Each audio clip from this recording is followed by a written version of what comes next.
नाजरीन, आज रशिया के डिफेंस ऑफिशियल ने डायरेक्ट ऐलान किया है कि वो तालिबानों को सपोर्ट करेंगे अगर तो वो अफगानिस्तान के अंदर आते हैं। अफगानिस्तान के अंदर अगर गवर्नमेंट बनाते हैं तो रशिया उनको सपोर्ट करेगा, उनके साथ मिलकर काम करेगा। इस तरह का बयान सामने निकल कर आया है जिससे अशरफ गनी को बहुत ज्यादा मुसीबत सामने आई है। अशरफ गनी ये कहता है कि हर मुल्क तालिबानों की बात करता है, अशरफ गनी को सपोर्ट करने की तो कोई बात नहीं करता। फिलहाल के लिए आपको ये बता दें कि भारत के, इसके अलावा अफगानिस्तान के नेशनल सिक्योरिटी एडवाइजर ने बात करी है रशिया के डिफेंस ऑफिशियल से और कहा है कि आप अफगानिस्तान की सपोर्ट करने की बजाय अशरफ गनी को सपोर्ट करें ताकि सॉवरेन गवर्नमेंट जो है वो यहाँ पर स्टेबल होकर रहे। फिलहाल के लिए आपको ये बता दें कि नेशनल सिक्योरिटी एडवाइजर जो भारत के हैं, जिनका नाम अजीत डोभाल है, वो अफगानिस्तान के अंदर ऐलान करते हैं और जाते हैं कि हमने अब कौंसल खाने नहीं खोलने अफगानिस्तान के अंदर। जो एम्बेसी होगी भारत की वो परमानेंट तौर पर बंद कर दी गई। आपको ये भी बता दें कि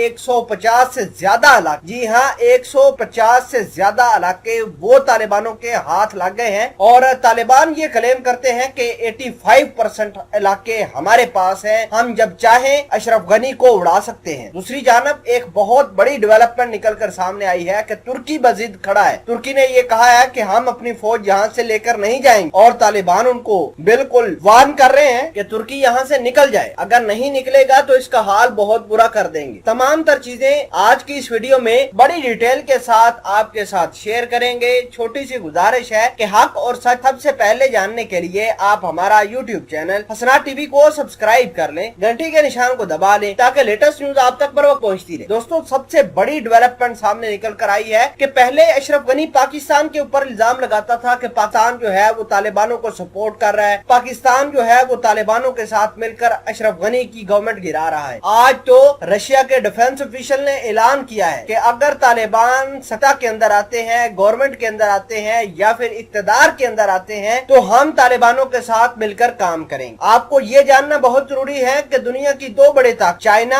और रशिया अब तालिबानों के साथ खड़ी। उधर तालिबान पहले ही ऐलान कर चुके हैं कि हम चाइनीज इन्वेस्टमेंट को सपोर्ट करेंगे, उनको प्रोटेक्ट करेंगे, उनकी जिम्मेदारी जो है होगी वो तालिबानों की जिम्मे है। आपको ये भी बता दें कि अशरफ गनी ने आज ताशकंद के अंदर खड़े होकर वजीर आजम इमरान खान पर लफ्जा गोलीबारी की है और पाकिस्तान को निशाना बनाया है। उनका कहना था कि पाकिस्तान ने जैश मोहम्मद, लश्कर तैयबा के 10,000 जंगजू वो रिक्रूट करके, ट्रेन करके जो है अफगानिस्तान के अंदर तालिबानों को सपोर्ट करने के लिए भेजे हैं। तो इस तरह का इल्जाम सामने निकल कर आया है। शायद अशरफ गनी भूल गए हैं कि भारत के साथ मिलकर अशरफ गनी पिछले 40 सालों से अफगानिस्तान की गवर्नमेंट पाकिस्तान के खिलाफ क्या कर रही है। हमारे बलोचिस्तान के बच्चों को तबाह कर दिया है। बलोच इंसर्जेंसी जो है वो किसकी वजह से, वो अफगानिस्तान और भारत की ही वजह से। इसके अलावा पाकिस्तान के अंदर जितनी दहशतगर्दी हुई है उसके जिम्मे भारत और अफगानिस्तान है। किसी न किसी तरीके से इनके ताने बाने मिलते हैं। आपको ये भी बता दे कि अफगानिस्तान आज हम पर इल्जाम लगाता है। हम अफगानिस्तान से सवाल करते हैं कि अफगानिस्तान ने पाकिस्तान के लिए कौन सा अच्छा काम किया है। सारी उम्र अशरफ गनी ने पाकिस्तान के खिलाफ बोला है।